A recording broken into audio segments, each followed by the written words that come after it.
Hello everyone! So ayun po, this is another unit, another open unit namin na ready for occupancy dito sa Valencia Enclave. So again, ayun po, ito po yung mismong unit. So this is an 80 square meter lot area and a 55 square meter floor area. So ayun po, pag tinurn over po sa inyo to, complete finish na po ito. Meaning to say po, may ceramic tiles na yung ground floor, then yung inyong stairs, meron na po yung wood tiles. Then sa second floor, wood tiles po lahat yan. Ganun po ka-elegante. Yung inyong kitchen, may kitchen counter na, may hanging cabinet, may base cabinet. Then in every bedroom, lahat po yan naka built-in cabinet. Ganun po siya kaganda. This is only 3.6 million. Reservation fee is only 25,000 pesos. Then the total down payment na kailangang mabayaran within 30 days upon reservation is only 59,000 pesos. And ready for occupancy na to. Ayun po. So kung yung 3.6 million sa iba ay bare townhouse, dito po duplex na may malaking lote na 80 square meter po. 55 square meter ang floor area. Ayun po. So hindi kayo tinipid dito. Panalong-panalo po kayo dito. And ayun po, this is located in Barangay Alapan. This is located in Barangay Pag-asa, Barangay Navarro, General Trias, Cavite. Ayun po, so kung you are looking for a prime location, ito po yung ating unit na hinahanap. So this is only 3 kilometers away sa tinatayong pinakamalaking SM sa buong Calabarzon, which is SM General Trias, Cavite. So if appraisal and value of property ang hinahanap ninyo, you can never go wrong dito sa amin sa Valencia Enclave. So ayun po, so if you're interested to reserve this unit, please let us know. Our number is already posted. Again, I'm Miss Say Caranza, licensed real estate broker, and I have one best agent na sumasagot din ng inyong mga inquiry, which is si Miss Ella de la Cruz. Our number is already posted. Kindly contact us. Ayun po, so ito po yung hatian ng ating lupa or ng ating property with our kapitbahay. So naka-cathedral window na po yan, kaya yung ventilation and yung light, natural light, napakaganda po kasi ang daming bintana. Then yung sa wall po papunta dito sa mismong easement is actually 5 meters po yan. Then yung car park natin, may enjoy nyo. 2 car parks po yan. Kung gusto nyo pang mag-extend for additional room sa baba, you can do that kasi ang laki po talaga. Ayan, so nag-try na po kami dito mag-park ng Wigo and Innova, and yes, kasya po talaga sila.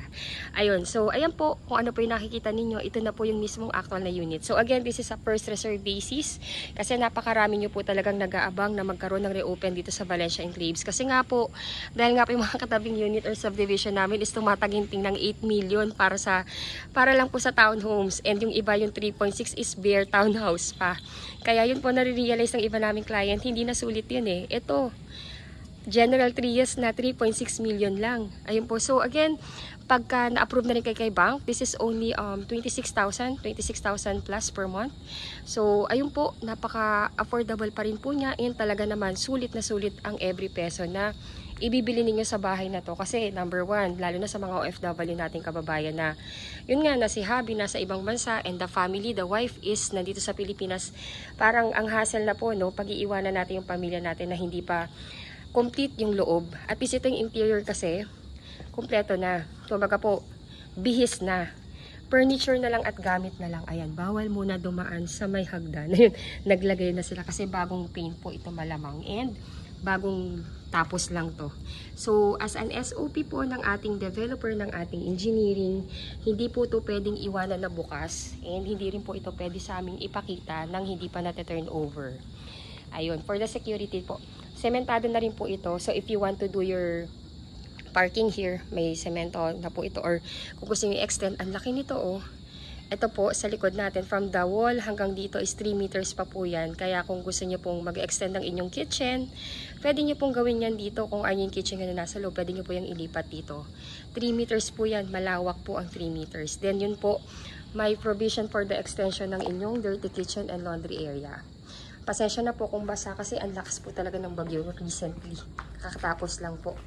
Kaya talagang pasensya na. Ayun po, so meron na siyang pictures. Ayan, so ayan po, ang ganda. At least nakikita nyo na po yung turnover. Then may naka-ready na po na saksakan. Then yung loob, bagong-bago talaga. Ayun po, so again, if you want to reserve the unit, all you need to do po is contact us through our Viber, WhatsApp, or Facebook. Kindly add us in our Facebook account. Our URL nakapost po sa details ng video na to. Kindly add us para po at least yung po makilala nyo po kami and makilala din po namin kayo at mas maganda po yung ating magiging conversation and mas mag-guide po namin kayo sa tamang pagkuha or process ng pagkuha ng inyong pangarap na bahay dito sa atin sa Pilipinas. Please watch till end po, isisingit ko po yung full vlog ng aming unit para makita nyo rin po yung loob. Model house po yung sisingit ko, pati yung virtual tripping, para at least you have the idea kung gaano kaganda dito sa Valencia Enclaves at kung bakit ang bilis-bilis talaga niyang ma-reserve once may mag-reopen. Again, first step po, kung gusto nyo nang i-reserve yung unit, kontakin nyo po kami. Kukunin namin yung inyong email address. Isa-send po namin sa inyo yung reservation form. Then, pag na-fill up nyo na yung reservation form, pwede na po kayong mag-online reservation. Ibibigay po namin sa inyo yung bank account ng aming sales officer. And doon nyo po i-deposit yung 25,000 na reservation fee. Then, kindly send lang po sa akin yung screenshot ng inyong payment para ma-file din po and mabigyan tayo ng resibo. Then, yung complete list of requirements or documents, dapat ma-send po sana sa amin within 15 days para po ma-file kagad at mapa-approve sa bank financing. Ayun po, usually ang waiting period natin for the approval is 3 months. So pag may approval na tayo, pwede na po tayo magpa-schedule ng inspection and acceptance ng unit. Ganun lang po kabilis. So ayun po, thank you so much for watching. Again, if you were new to my channel, please don't forget to subscribe and hit the bell button found at the lower right of this video screen. Thank you so much for watching and bless you all po. Bye po!